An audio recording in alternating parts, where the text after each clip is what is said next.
Okay. ఒక patient మీ దగ్గరకొచ్చినప్పుడు దాన్ని మీరెలా డయాగ్నోస్ చేస్తారు? అది స్ట్రెస్ అని? Patient don't come with stress అండి. హ్మ్. పేషెంట్ మన దగ్గరకొచ్చేటప్పుడు ఒక ప్రాబ్లమ్‌తో వస్తారు. అవును. పెయిన్ అని. కానీ ఈ పెయిన్ స్ట్రెస్‌గా తీసుకుంటారు. హ్మ్. ఇప్పుడు నా దగ్గరకొచ్చినప్పుడు పెయిన్ అని వస్తారు. ఓకే. లేదంటే ఒక ఫ్రాక్చర్ అయ్యింది. లేదా ఒక ఆపరేషన్ అయ్యింది. ఆపరేషన్ అయిన తర్వాత నాకు ఇది అయ్యింది. లేదా మెడ పట్టేసిందో, లేకపోతే నడుము పట్టేసిందో అని ఒక వారం, 10 రోజులుగా బాధపడుతుంటారు ఈ పెయిన్ తోటి వీళ్ళు. అవును. సో, వీటిని ఎప్పుడైతే మా దగ్గరికొస్తారో ఆ స్ట్రెస్ తోటొస్తారు. ఆ ఫ్రస్ట్రేషను, ఆ స్ట్రెస్, ఆ చిరాకు ఉంటుంది గదా! ఇదంతా ఎక్కడ కనబడుతుంది అంటే మనకి ఎక్స్‌ప్లెయిన్ చేసేటప్పుడు కనబడుతుంటది. ఇప్పుడు మన పేషెంట్ మీరొచ్చి నాకొక ప్రాబ్లమ్ ఎక్స్‌ప్లెయిన్ చేస్తున్నప్పుడు, ఈ ఎక్స్‌ప్లనేషన్ ఏదైతే ఉందో, మీరు నాకు ఎక్స్‌ప్లెయిన్ చేసే విధానాన్ని బట్టి నాకర్థమవుతుంది. How you are explaining due to stress induced factors ఏమన్నా ఉన్నాయా? ఓకే. స్ట్రెస్ రిలేటెడ్ ఫ్యాక్టర్స్ ఏమన్నా ఉన్నాయా? అంటే పెయిన్ అనేది ఎప్పుడూ కూడా స్ట్రెస్ రిలేటెడ్ కూడా అగ్రివేట్ అవుతుంటుంది. ఓకే. సో, ఇవన్నీ మేము డయాగ్నోసిస్‌లో ఎలా తెలుస్తున్నాయంటే when patient comes to us, stress is always related to the psychological and physical. Hmm.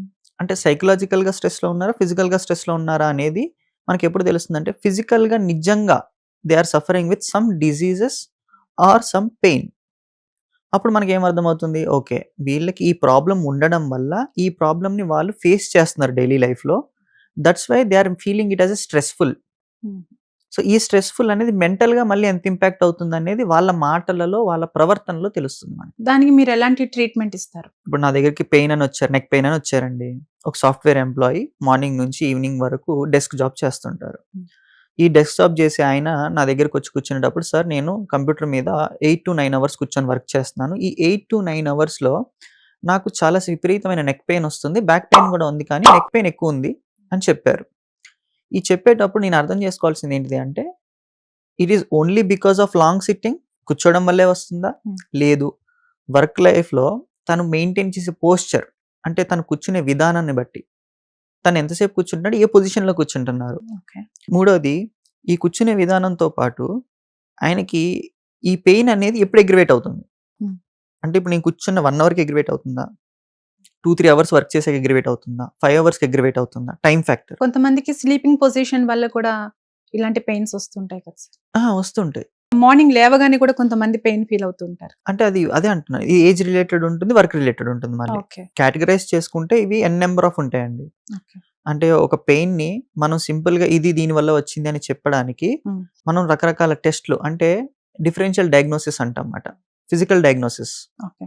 అంటే మనం ఒక మజిల్‌లో వీక్‌నెస్ వల్ల వచ్చిందా? లేదు మజిల్ వీక్‌నెస్ ఏమీ లేదు. మజిల్ టోన్ అంతా బానే ఉంది. బట్ స్ట్రెస్ వల్ల వచ్చిందా?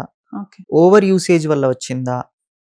లేకపోతే రాంగ్ పోస్చర్ వల్ల వచ్చిందా? అనేది మనం డయాగ్నోస్ చేయాలి. ఓకే. ఇప్పుడు మీరన్నట్టు నిద్రలో వచ్చేది కూడా డయాగ్నోసిస్‌లోనే తెలుస్తుంది. ఎందుకంటే హ్మ్. చాలామంది ఏం చెప్తారంటే, "సార్ నాకు నెక్ పెయిన్ వచ్చింది. నేను పిల్లో యూజ్ చేయడం మానేసాను. అంతకుముందు నేను కొన్ని ఏళ్లుగా పిల్లో యూజ్ చేస్తున్నానని" చెప్తారు. హ్మ్. నా డౌట్ వెరీ క్లియర్ అండి. లాజికల్‌గా కూడా ఇట్స్ వెరీ క్లియర్. సైంటిఫిక్‌గా కూడా క్లియర్ ఏంటిదంటే, ఇప్పుడు అన్ని సంవత్సరాల నుంచి పిల్లో వాడుతున్నప్పుడు అప్పటిదాకా లేని నొప్పి ఇప్పుడు ఎందుకొస్తుంది? హ్మ్. It's not because of pillow. It's because of your sleeping position. ఏమన్నా మారిందా మునుపటికి, ఇప్పటికి? లేదు మారలేదు అలాగే పడుకున్నారని అనుకుందాం. మీ వయసేంటి? మీ వయసుతో పాటు మీరు చేసే డ్యూటీ ఏంటి? మార్నింగ్ నుంచి ఈవినింగ్ వరకు. హ్మ్. దీనిలో మీ కండరాలు ఎంతవరకు ఒత్తిడికి గురవుతున్నాయి? హ్మ్. నా మెడ కండరాలనేవి ఎక్కువ ఒత్తిడికి గురయ్యాయి.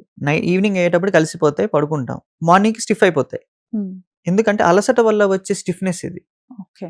మరి ఈ అలసట వల్ల ఎందుకొస్తుంది అంటే because of over usage. Muscle strain అవ్వడం వల్ల వస్తున్నాయి. అవును.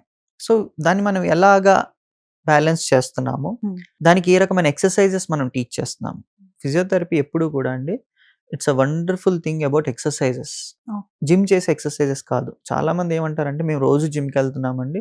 జిమ్‌లో అన్ని రకాల ఎక్సర్‌సైజ్ చేస్తున్నాము అంటే, ఎక్సర్‌సైజ్ చేసి సిగరెట్ తాగారు, ఎక్సర్‌సైజ్ చేసి మందు తాగుతున్నారు, ఎక్సర్‌సైజ్ చేసి జంక్ ఫుడ్ తింటున్నారు. What is the point? అది అదే అవుతుంది. ఇది ఇదే అవుతుంది. అది. ఆ! సో, ఇక్కడ ఏంటిది అంటే how you balance the life అండి. ఓకే. సో, ఇప్పుడు వర్క్ లైఫ్‌ని ఎప్పుడు కూడా ఎంత బ్యాలెన్స్‌గా చూసుకుంటున్నాం అనే దాన్ని బట్టి నీకు స్ట్రెస్ అనేది రాకుండా ఉంటుంది.